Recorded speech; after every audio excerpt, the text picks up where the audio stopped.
Berapa lama ikan koi bisa hidup jika terjadi mati lampu? Semua ikan peliharaan membutuhkan oksigen, termasuk ikan koi, dan akan mendapat manfaat terbesar dari kadar oksigen di atas 8 ppm. Sebagian besar ikan membutuhkan setidaknya 6 bagian per juta ppm oksigen terlarut. Pada saat listrik mati, kadarnya akan turun di bawah tingkat ini. Maka ikan koi menjadi stres dan mungkin nafsu makannya berkurang, tidak akan bertelur dan kemungkinan akan lesu bahkan mati. Jika oksigen turun di bawah 3 ppm, ikan mulai lemas dan mati. 8 ppm atau lebih direkomendasikan untuk sebagian besar ikan, termasuk ikan koi, meskipun mereka akan bertahan selama kadarnya tidak turun di bawah 6 ppm. Jika kadar oksigen secara konsisten rendah untuk jangka waktu yang lama, pertumbuhan ikan dapat terhambat atau bahkan berubah bentuk, dan ikan menjadi lebih rentan terhadap penyakit.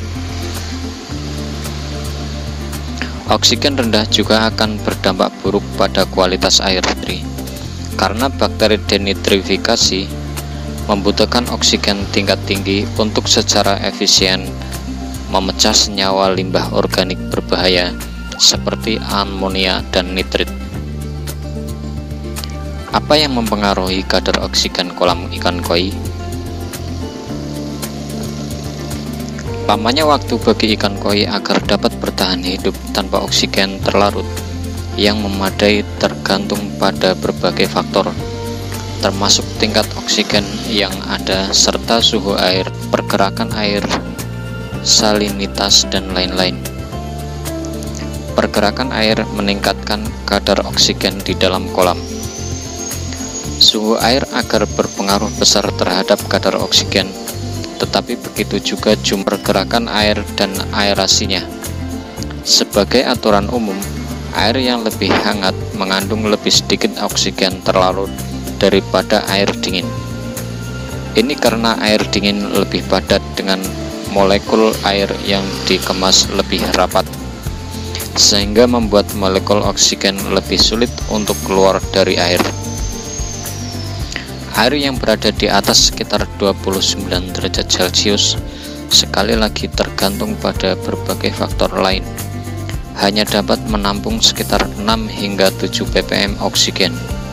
Sedangkan air yang bersuhu 21 derajat Celcius dapat menampung 8 hingga 7 ppm oksigen. Selain itu, air yang bergerak memiliki luas permukaan yang lebih besar daripada air yang diam, sehingga meningkatkan kemungkinan menahan lebih banyak oksigen. Hal ini terutama jika air memercik atau bergerak di atas sesuatu seperti batu, di mana air mengambil molekul oksigen dari udara dan membawanya kembali ke dalam air. Ketinggian juga berperan.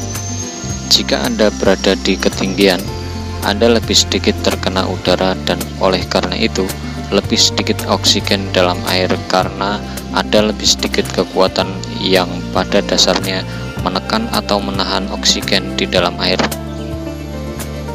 Lalu berapa lama ikan koi bisa bertahan tanpa oksigen atau pada saat listrik padam? Berapa lama waktu bagi ikan koi dapat bertahan hidup ketika mati listrik? Pada kondisi mati listrik, kolam tanpa suplai oksigen aktif dapat berkisar dari beberapa jam hingga beberapa hari. Jika tidak ada oksigen terlarut di dalam air, maka jelas mereka akan mati dalam hitungan menit. Selama sudah ada kandungan oksigen yang terlarut dalam air kolam, maka setidaknya ikan koi membutuhkan 5-6 ppm oksigen yang terlarut di dalam air. Jika listrik mati, maka semua peralatan listrik akan berhenti bekerja, termasuk pompa udara. Jika hal ini terjadi, maka kandungan oksigen akan menurun secara perlahan jika level kandungan oksigen atau disolved oksigen atau DO makin turun hingga di bawah 5 ppm, maka ikan koi akan berada di permukaan dan mengalami kesulitan bernapas. Jika sudah demikian, maka tak lama lagi ikan koi Anda akan mati. Untuk antisipasi ketika terjadi listrik padam, dapat menyimak video berikut ini. Metode oksigenasi atau aerasi kolam koi. Yang pertama, jangka panjang. Kompresor udara atau pompa udara. Setiap kolam ikan sangat membutuhkan kompresor udara untuk menyediakan oksigen secara terus-menerus dan jangka panjang. Kompresor udara menggunakan unit di darat dengan tabung yang mengangkut udara ke pelat difusi bawah air di bagian lain dari kolam, biasanya di bagian bawah, di mana kemudian naik sebagai gelembung udara yang menyambar ke seluruh kolam. Kompresor udara sangat kuat dan oleh karena itu cocok untuk kolam yang lebih besar atau kolam yang banyak berisi ikan dan akibatnya membutuhkan pasokan oksigen yang lebih ketat. Air mancur atau air terjun. Seperti disebutkan di atas, pergerakan air juga meningkatkan suplai oksigen, baik dengan meningkatkan luas permukaan air dan juga dengan menjebak molekul udara di dalam air saat bergerak. Air mancur, air terjun, atau bahkan aliran kecil yang mengalir ke kolam Anda adalah cara yang bagus untuk secara konsisten menambahkan oksigen ke dalam kolam. Tanaman air dibahas di banyak video kami yang lain. Menghubungkan tanaman di kolam Anda adalah cara alami yang fantastis untuk menambahkan oksigen.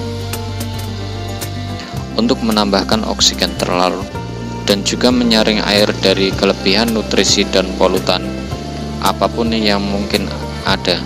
Mereka juga menyediakan tempat berlindung dan habitat bagi ikan Anda, penghuni lainnya seperti kura-kura dan katak, dan sumber makanan potensial bagi mereka juga. Meskipun tanaman terendam adalah yang terbaik dalam menambahkan oksigen langsung ke air, memiliki campuran tanaman asli yang terendam, mengambang, marginal, dan rawa adalah yang terbaik. Menurunkan suhu air. Menaungi kolam Anda juga merupakan cara yang baik untuk membantu melindungi kadar oksigen di kolam Anda. Anda tidak harus menaungi semua kolam Anda, melainkan berusaha untuk menaungi hanya sebagian saja. Idealnya 40% atau kurang, sehingga masih ada cukup sinar matahari untuk tanaman.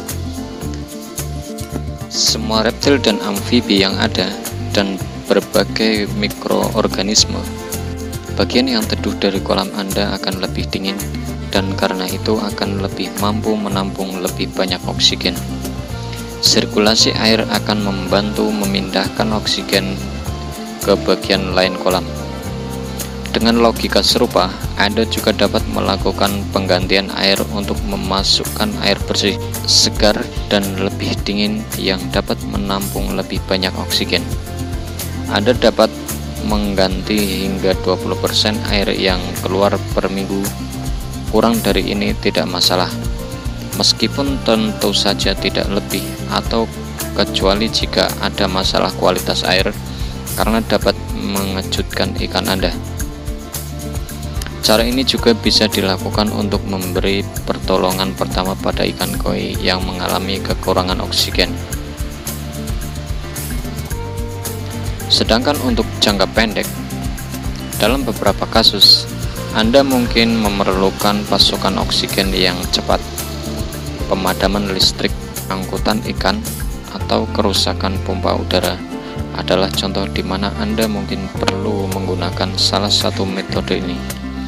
Namun, perlu diingat bahwa ini hanya dimaksudkan sebagai solusi jangka pendek, karena jangka panjangnya tidak akan memberikan oksigen yang cukup dan beberapa dapat berbahaya bagi ikan jika digunakan untuk waktu yang lama.